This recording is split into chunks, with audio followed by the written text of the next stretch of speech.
Hello everyone, I am Gopal Solanki, second professional MBBS student. मैंने MBBS student ऐसा बोला तो आप में से काफ़ी सारों को यहाँ पर हर्ट हुआ होगा, पर उसमें पैनिक होने की कोई बात नहीं है। उसमें भी कोई रीज़न होगा, यानी कि मार्क्स कम आ रहे या फिर आपकी प्रिपरेशन नहीं थी, पेपर पेपर हार्ड था, वो सब हो सकता है। पर इस वीडियो में मैं आपसे बात करने वाला हूँ मेरी प्रिपरेशन के बारे में, यानी कि मैंने 2020 में जो नीट यूजी का पेपर दिया था उसके रिगार्डिंग एंड उसकी स्टोरी के regarding. So let's begin in the video.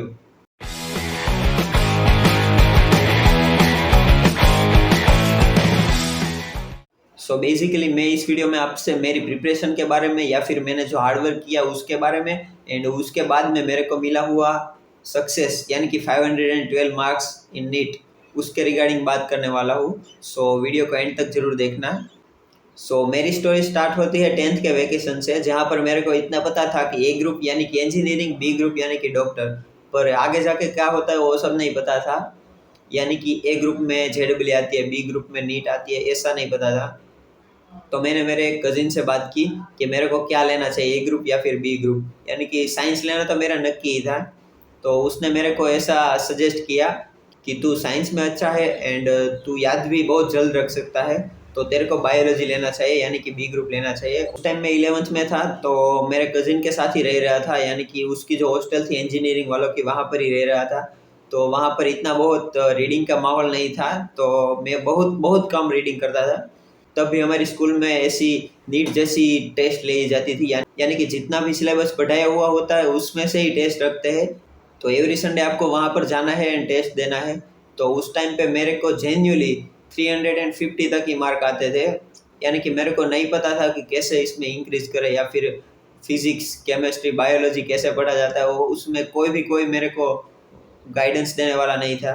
11 start होते ही मेरे को बहुत बड़ी चैलेंज आ चुकी थी, क्योंकि मैं स्टैंडर्ड 1 से लेकर स्टैंडर्ड 10 तक गांव पे ही पढ़ा हुआ था और डायरेक्ट 11th में आके मेरे को सिटी के एनवायरनमेंट में शिफ्ट होना था। तो वो सब तो मैंने 2 मंथ में ही कवर कर लिया था, यानी कि सब कुछ सीख लिया था वहाँ पर जाके।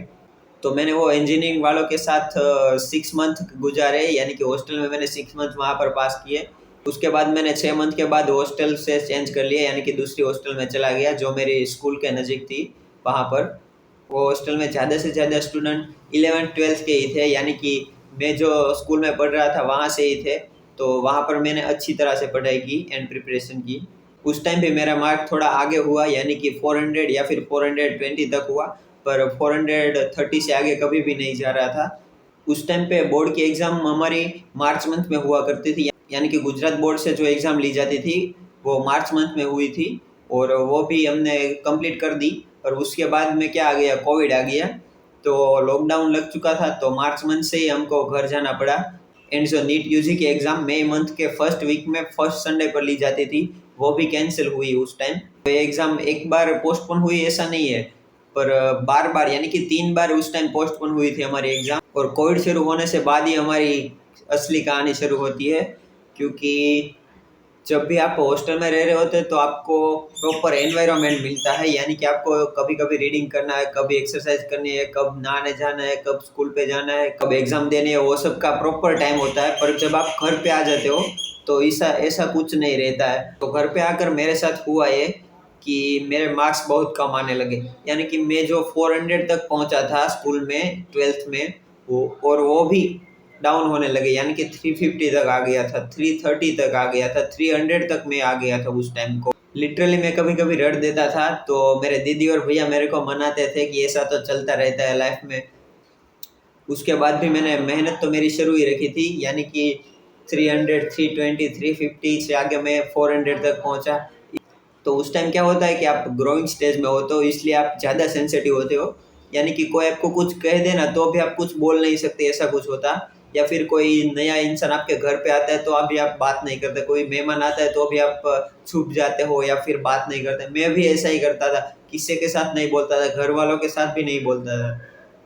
और उसके बाद मैंने अपने आप से जीना सीखा, डेली का टाइम टेबल बनाना सीखा, यानी कि डेली के डेली टॉपिक रिवाइज करने हैं या फिर क्या क्या चीज़ आज मेरे को पढ़नी है वो सब करना सीखा। And time table wise, topic wise divide करके उसको पढ़ना सीखा। और उस टाइम मेरे पास सिर्फ और सिर्फ एक ही गोल था, I want MBBS.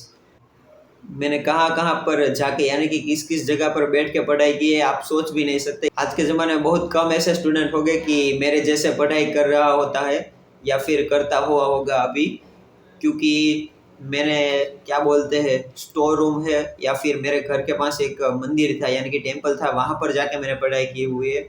Store room यानी कि आप समझ रहे हो ना, गांव के कैसे स्टोर रूम होते हैं जहाँ पर सभी के सभी अनाज पड़ा रहे, एक्स्ट्रा जो चीजें होती है वहाँ पर वो सब पड़ी रहते, वहाँ पर जाके मैंने पढ़ाई की हुई है। तो अभी मैं उस टाइम पे कैसा टाइम टेबल फॉलो कर रहा था उसके रिगार्डिंग थोड़ी बहुत बात कर देता हूँ कि मैं 5 या फिर 5:30 तक उठ जाता था। 5:35 से मैं रीडिंग स्टार्ट कर देता था टू 5:35 टू 7 यानी कि 1.5 आवर का रीडिंग।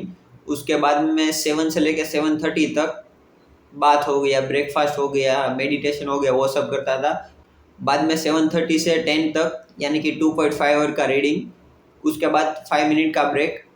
ब्रेक यानी कि ब्रेक ही, सिर्फ नहीं कि मोबाइल लेना है या फिर टीवी देखने बैठ जाना, ऐसा नहीं है कुछ, सिर्फ और सिर्फ ब्रेकफास्ट, बस इतना ही, ज़्यादा कुछ नहीं।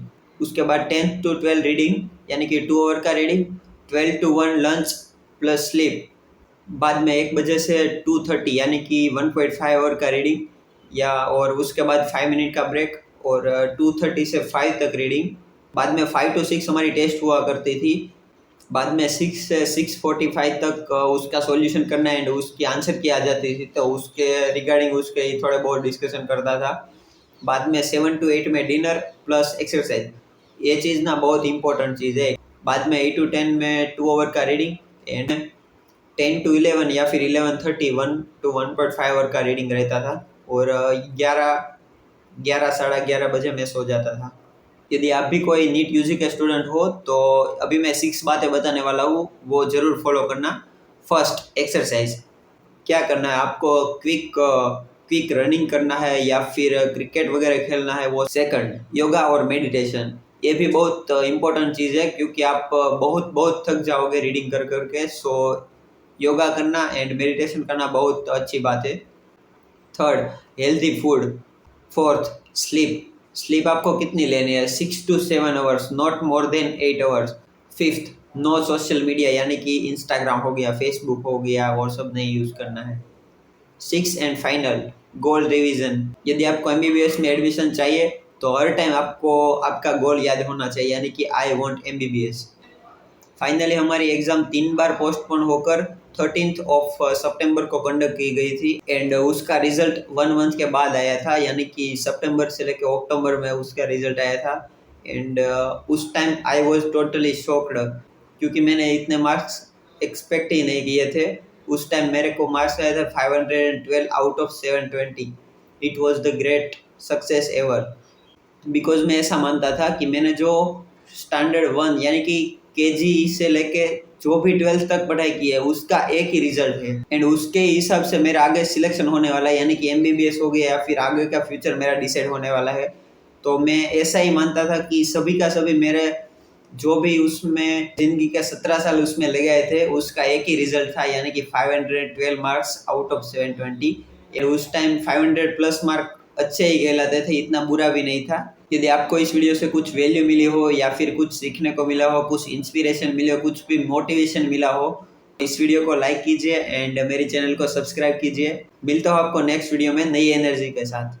Thank you.